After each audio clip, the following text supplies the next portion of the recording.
सुप्रभात बच्चों। बच्चों आज हम करेंगे कारक प्रकरण। कारक प्रकरण संस्कृत व्याकरण में हर जगह इसका प्रयोग होता है, यानी कि कारक प्रकरण जो है कारक अनुवाद में, जिसे हम हिंदी से संस्कृत में अनुवाद करते हैं उसमें, और अशुद्धियों में, उनको शुद्ध करने में, उन सब में जो है कारक प्रकरण, इन सब का विशेष महत्व है। कारक, अब सबसे पहले हम करेंगे कि कारक शब्द जो है वो कैसे बनता है। तो कारक शब्द, इसके अंदर कारक में क्री धातु है, ये क्री धातु, और प्लस अणुल प्रत्यय, नउल प्रत्यय है इसमें। तो क्री धातु से कार बन जाता है और अणुल प्रत्यय का अक जो है ये बन जाता है, और दोनों को मिला के बन जाता है कारक। तो कारक ये शब्द बन गया। कारक का मतलब होता है करने वाला। अब हम इसकी परिभाषा जानेंगे कि कारक शब्द जो है वो किसे कहते हैं, कारक, इसकी परिभाषा क्या है। तो वाक्यों में जिन शब्दों का क्रिया के साथ सीधा संबंध होता है उन्हें कारक कहते हैं। तो कारक जो है 6 होते हैं, ये कारक की क्रिया को सिद्ध करते हैं। इस बात का मतलब ये है कि जो भी कार्य किया जाता है उसमें, उस कार्य को संपन्न करने में, उस कार्य को पूरा करने में कारक जो है विशेष भूमिका निभाते हैं। कारकों के द्वारा ही कोई कार्य पूरा होता है। तो इसको हम एक उदाहरण के द्वारा समझेंगे। उदाहरण है, सुरेश बगीचे में वृक्ष से छड़ी द्वारा राम के लिए फल तोड़ता है। तो इसको हम अब समझते हैं कि इसमें कारक क्या है। सुरेश जो है इसमें कर्ता कारक है। तो करता है सुरेश, क्यों? क्योंकि वो क्रिया को सिद्ध कर रहा है। फल कौन तोड़ रहा है? सुरेश तोड़ रहा है। तो सुरेश क्या है? कर्ता, काम को करने वाला। उसके बाद हो गया बगीचे में, तो ये अधिकरण कारक आ गया इसके अंदर। बगीचे में, तो बगीचे में फल तोड़ रहा है, तो बगीचे में अधिकरण कारक। उसके बाद आ गया वृक्ष से। वृक्ष से ये हो गया आपादान कारक। जब कोई चीज कहीं से, जैसे वृक्ष से फल तोड़ रहा है तो वृक्ष से फल अलग हो रहा है, तो जहां से कोई चीज अलग होती है वो होता है आपादान कारक। अब हो गया छड़ी द्वारा। जब किसी साधन के द्वारा कोई कार्य संपन्न किया जाता है, जैसे छड़ी द्वारा वो फल तोड़ रहा है, तो छड़ी द्वारा ये जो है क्या है? करण कारक।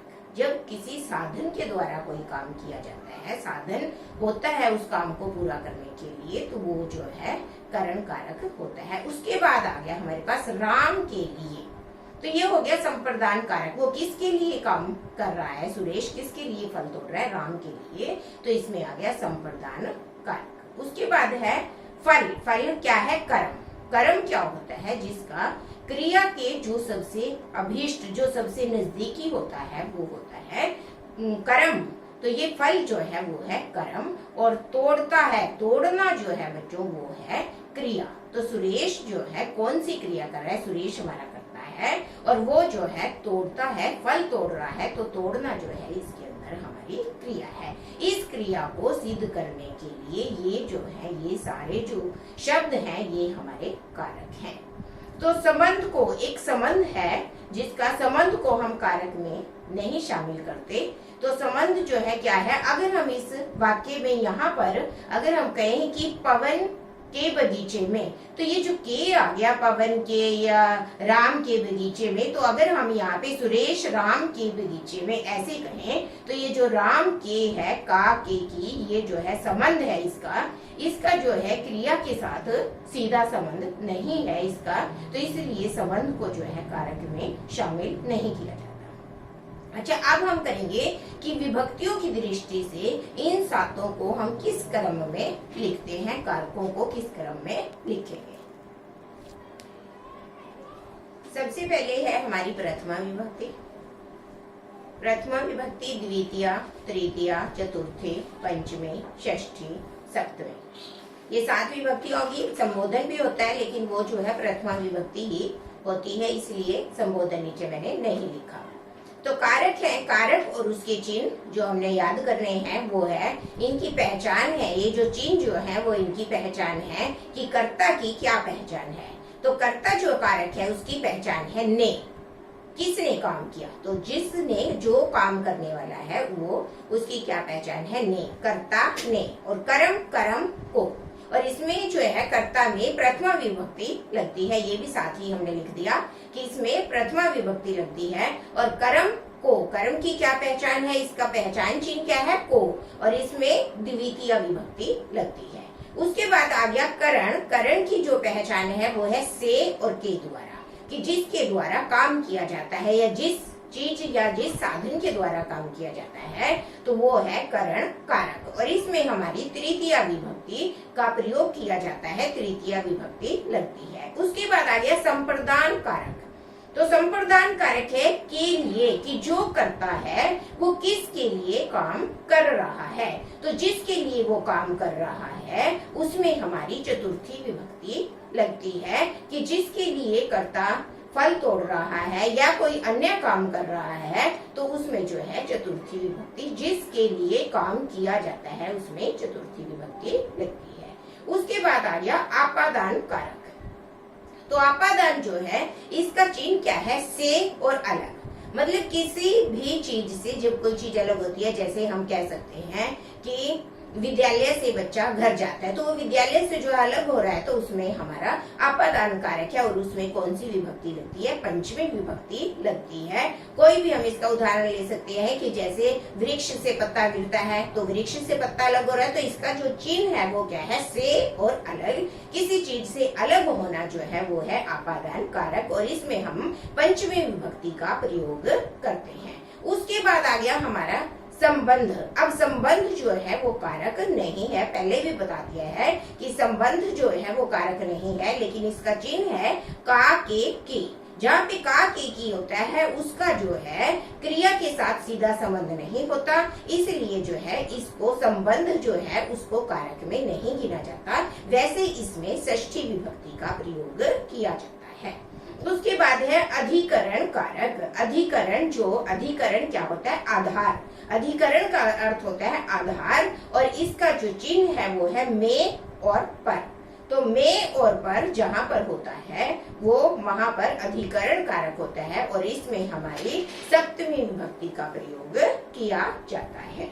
अब हम कारक और विभक्ति इनको जो है विस्तार से पढ़ेंगे कि पहला जो है कर्ता कारक है। पहला कर्ता कारक, तो कर्ता कारक किसको कहते हैं, तो जो काम को करने वाला होता है उसे हम कर्ता कहते हैं।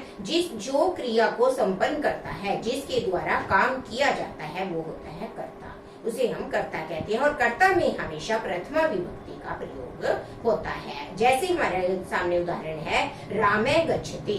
अब राम जो है इसमें गच्छति, ये राम के द्वारा क्रिया की जा रही है, राम गच्छति, राम जाता है। तो राम जो है इसमें क्या है, करता है, और गच्छति ये इसकी क्रिया है, जाता है। तो जो धातु होती है वो सारी क्रिया होती है। तो जो है रामे गच्छति, राम जाता है। हम इसके अलावा और कह सकते हैं जैसे छात्रा पठती, छात्र पढ़ता है, तो जो है छात्र इसमें क्या होगा, तो वो उसमें जो है कर्ता होगा। तो काम को करने वाला जो है वो करता है, और उसमें जो है प्रथमा विभक्ति का प्रयोग होता है। अगली है हमारी द्वितीय विभक्ति और कर्म कारक।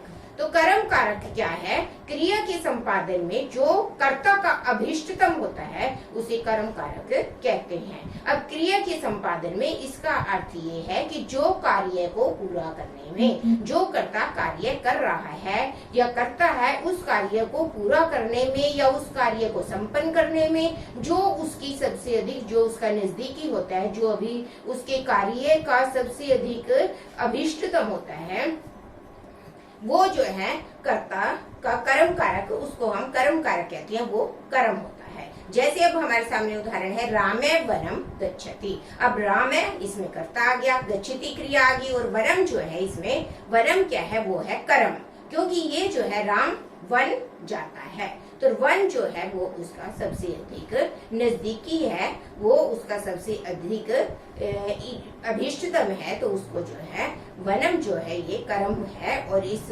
में हमेशा द्वितीय विभक्ति विभक्ति का प्रयोग होता है। हम जैसे रामे वनम गच्छति, और हम कह सकते हैं जैसे बालिका विद्यालयम गच्छति, या फिर भक्त देवालयम गच्छति। मतलब इसके अलावा हम और भी उदाहरण इसके बना सकते हैं। तो जो है इसमें ये वनम जो है वो इस कर्म कारक है और इसके अंदर द्वितीय विभक्ति का प्रयोग होता है। उसके बाद आगे तृतीय विभक्ति या करण कारक। अब करण कारक किसको कहते हैं कि जिसकी सहायता से कार्य संपन्न होता है।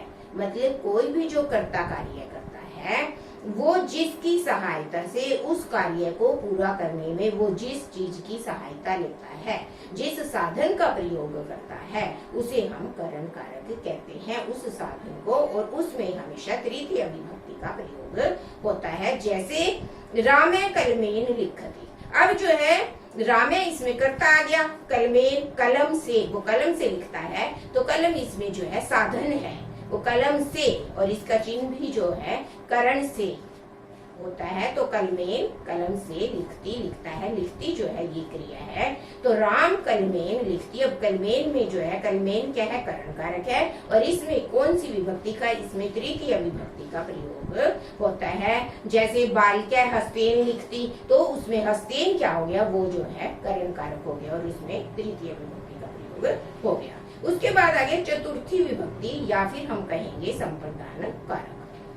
तो संप्रदान कारक जो है किसको कहते हैं, जिसको कोई वस्तु दी जाती है, जिसको कोई वस्तु दी जाती है, या हम कह सकते हैं कि जिसके लिए कोई काम किया जाता है। कर्ता जो है जिस व्यक्ति के लिए कोई काम करता है या जिसको कोई वस्तु दी जाती है, तो वो जो है उसमें वो संप्रदान कारक होता है और इसमें चतुर्थी विभक्ति का प्रयोग होता है। जैसे मोहन रामाय पुस्तकम आनयति, मोहन राम के लिए पुस्तक लाता है। इसमें क्या है, मोहन करता है और रामाय वो किसके लिए काम कर रहा है, राम के लिए। पुस्तक किसके लिए ला रहा है, राम के लिए। तो राम जो है इसमें क्या है, संप्रदान कारक है, क्योंकि राम के लिए काम किया जा रहा है और राम में क्या है, चतुर्थी विभक्ति का प्रयोग हो रहा है। आगे है आपादान कारक। आपादान कारक जब किसी एक वस्तु का किसी दूसरी वस्तु से अलग होना पाया जाता है तो उसे हम आपादान कारक कहते हैं। तो आपादान कारक के जो चिन्ह है वो है अलग होना, जो है जैसे बालकः आपणात् आगच्छति, बालक बाजार से आता है। तो आपणात् बाजार से, बालक जो है बाजार से आ रहा है, बाजार से अलग हो रहा है। तो इसमें जो है आपणात् बाजार में पंचमी विभक्ति का प्रयोग हो गया। जैसे है बालकः विद्यालयात् आगच्छति, बालक विद्यालय से आता है। तो जो है या गृहात् विद्यालयम गच्छति, वो घर से विद्यालय जा रहा है। तो इसमें जो है जहां से कोई चीज अलग होती है उसमें हम पंचमी विभक्ति का प्रयोग करते हैं और वो होता है आपादान कारक। उसके बाद आगे जो है संबंध, इसको हम कारक नहीं कहते क्योंकि इसका जो है क्रिया के साथ सीधा संबंध नहीं होता। जिसका किसी अन्य के साथ संबंध पाया जाता है, यानी कि क्रिया से सीधा संबंध नहीं होता लेकिन किसी अन्य से संबंध होता है, वो संबंध होता है, लेकिन उसको हम जो है उसमें षष्ठी विभक्ति का प्रयोग होता है, लेकिन इसकी गणना कारक में नहीं करी जाती। जैसे रामस्य भगिनी, राम की बहन। अब या फिर हम कह सकते हैं रामस्य भ्राता, तो राम का भाई।